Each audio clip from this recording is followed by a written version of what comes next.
What's going on, guys? Super Savage 789 here, bringing you guys a video.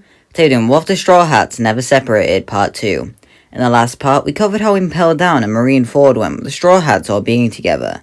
It led to Ace surviving and all the Strawhats training together under Rayleigh, achieving the abilities of Hockey, which is where we left off. Before we get into the story, let's talk about the bounty to the Strawhats after the time skip. Luffy, Zoro, Sanji, Nami, Brook, and Frankie's bounties all remain the same at this point. Usopp would actually be recognized and would also have a higher bounty due to being crucial in saving Ace. His bounty would be 83 million bellies. Robin's bounty also goes up since she managed to sneak around and Impel Down so easily, and that scares the government. Her bounty is 95 million. Chopper would have been seen in his monster form, and thusly, they would have actually seen how dangerous he is. He would have got an actual bounty of about 12 billion. The Straw Hats finished up their training and would all head to Separated Archipelago to get their ship coated. They'd meet up with Duval and Hachi, since they were never damaged defending the Thousand Sunny. Duval would inform them about the imposters posing as them in their absence, so all the Straw Hats quickly find them using their observation hockey, and easily take them down, making them abandon their disguise and flee with their life. They'd wait for the 3 days that it takes for Rayleigh to put the coating on their ship. During this time, everyone would be relaxing and looking around Sabayodi without any trouble. With Hachi helping with the coating, they might actually get it done in 2 days, but we'll say 3 for simplicity.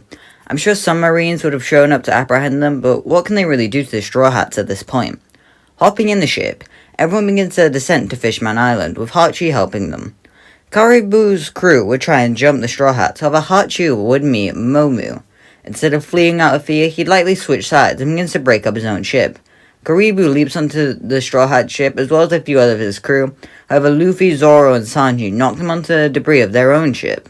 With most of their ship broken, they are forced to float helplessly through the ocean as their bubble slowly shrinks. Momu would be tied to the Thousand Sunny and would help pull it, while the Straw Hats make amends with the beast. The events leading to getting to Fishman Island do go the same, however they just move faster with Momu helping them.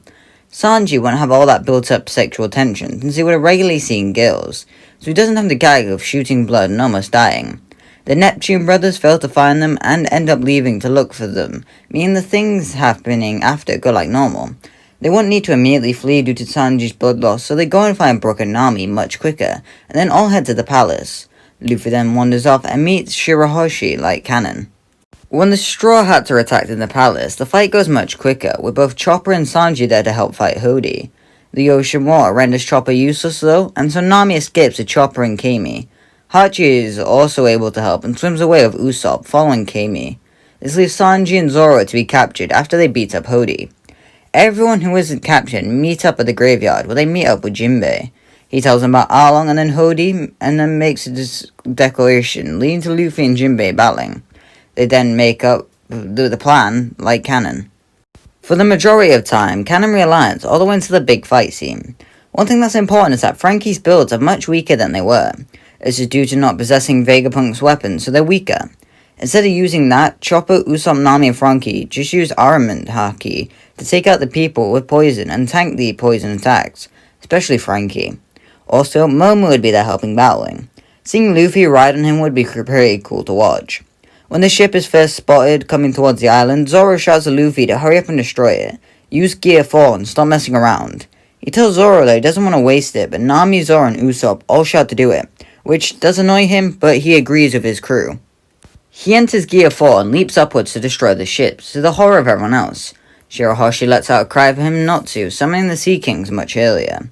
Luffy realizes he can't destroy it, but shouts that he can't stop himself. So Robin creates 2 hands off the bottom of the ship and pushes Luffy to the ground. All the Sea Kings catch the ship and begin slowing it almost to a halt. Hody leaps on the ship and attempts to kill Vanderdecken like he tries to in canon and falters, which you can tell due to the Sea King still struggling. So he actually kills him, stopping the ship from chasing Shirahoshi. The Sea Kings then take it away as Hody leaps down, declaring that he'll kill Straw Hat. With Luffy in Gear 4, he realizes that he doesn't have long, so he begins to battle with the Fishman. Luffy would begin bouncing around, using air pressure from his fist to be able to get close to Hody. And after a good few hits, Luffy easily destroys Hody, knocking him unconscious. It's good for Luffy as he falls back into base, landing on Momo, who takes care of Luffy, while his Haki replenishes. The other Straw Hats will be having their fights like in canon. Wadasumi vs Sanji and Jinbei, as well as Hyozu vs Zoro, goes exactly like canon, as they both possess Haki there.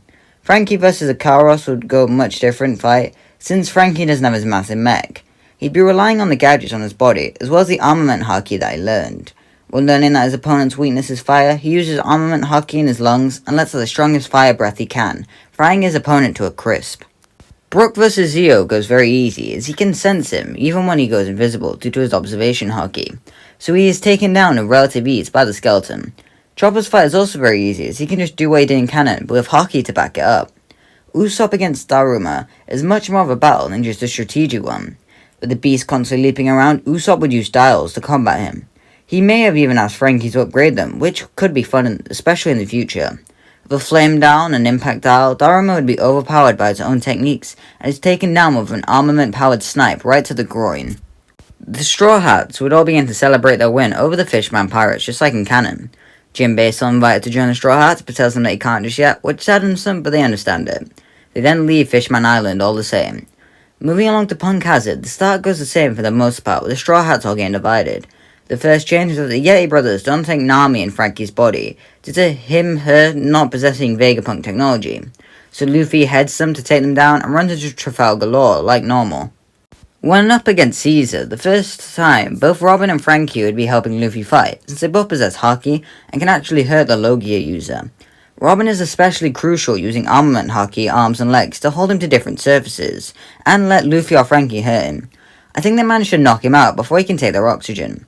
This means that Luffy, Robin, Smoker and Tashigi aren't captured. Frankie places sea stone cuffs on Caesar and takes him back to the ship, as the other four all storm the place to find Law. The four get up there and find Virgo and Monet stood in front of Law's cell. Smoke and Tashigi question what Virgo is doing, and they all explain to each other what's going on. When Luffy realizes that Virgo is responsible for taking the kids, he creates a massive Gear 3 fist and throws a punch. Instead of aiming at Virgo though, he breaks Law's cell and part of his chain, letting Law free himself. He quickly swaps Tashigi and Smoker, with Smoker rushing to attack Virgo. Virgo tells Monet to go and find Caesar, which he nods at trying to leave. Law swaps her with himself though, allowing Luffy to hit her with a jet Gatling that shoots her through some walls into a different room.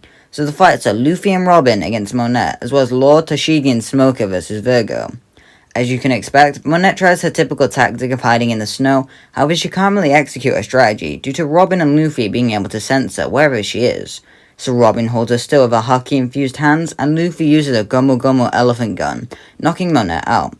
I think Caesar would still kill her by accident when he wakes up, linked to Frankie knocking him out again, which would be quite comedic to watch. Meanwhile, the fight with Virgo goes like normal, beat for beat, with Tashigi there helping out. It will lead to his defeat by them like canon. Then Law rushes off, destroying the production of SAD on the island. Like in canon, the Smiley eats the candy and becomes the Shinokuni gas.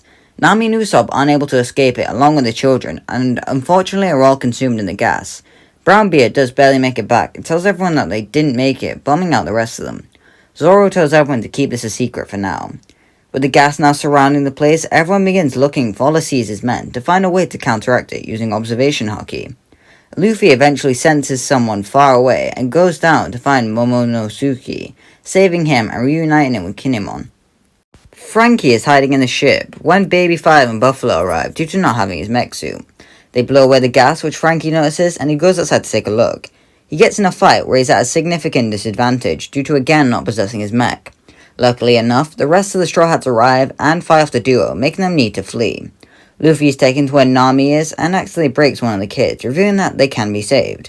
They save Nami and Usopp and the kids, where Chopper gives them the medicine much easier. So everything is good, and realigns with canon for the most part, as they all head off to Dressrosa. And that's from me here. Make sure you like and subscribe and comment below what's happening in the next episode. If you like it, make sure you give it a big thumbs up, as it does let me know you want more One Piece stuff on the channel.